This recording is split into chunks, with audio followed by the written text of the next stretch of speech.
ജീവിതമെന്നും ശരിയായിട്ടില്ലയോ, ജീവിപ്പിക്കും കർത്തനേ വന്ന്. ജീവനും ശക്തിയും സ്നേഹവും തന്നെന്നെ ജീവിപ്പിച്ചിടണമേ. ഹോശേയ 6:2.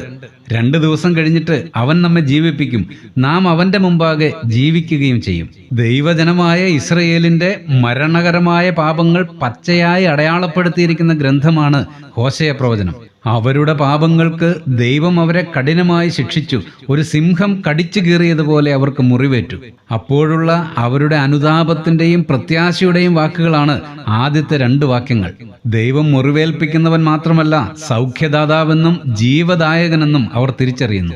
പ്രിയമുള്ളവരെ, ദൈവജനത്തിന്റെ പാപങ്ങളെ ദൈവം ശിക്ഷിക്കാതെ വിടില്ല. എന്നാൽ അനുതാപത്തോടെ മനസ്സ് തിരിഞ്ഞാൽ നമ്മെ ആശ്വസിപ്പിക്കുകയും ചെയ്യും. പ്രാർത്ഥിക്കാം. സ്വർഗസ്ഥനായ ഞങ്ങളുടെ പിതാവേ, പാപങ്ങളിൽ അകപ്പെടാതെ ജീവിക്കുവാൻ അടിയങ്ങളെ സഹായിക്കണമേ. അങ്ങ് ജീവിപ്പിക്കുന്ന ദൈവമാണെന്ന് തിരിച്ചറിഞ്ഞ് മുന്നോട്ട് നീങ്ങാൻ കൃപ നൽകണമേ. യേശുക്രിസ്തുവിന്റെ ധന്യനാമത്തിൽ തന്നെ, ആമേൻ.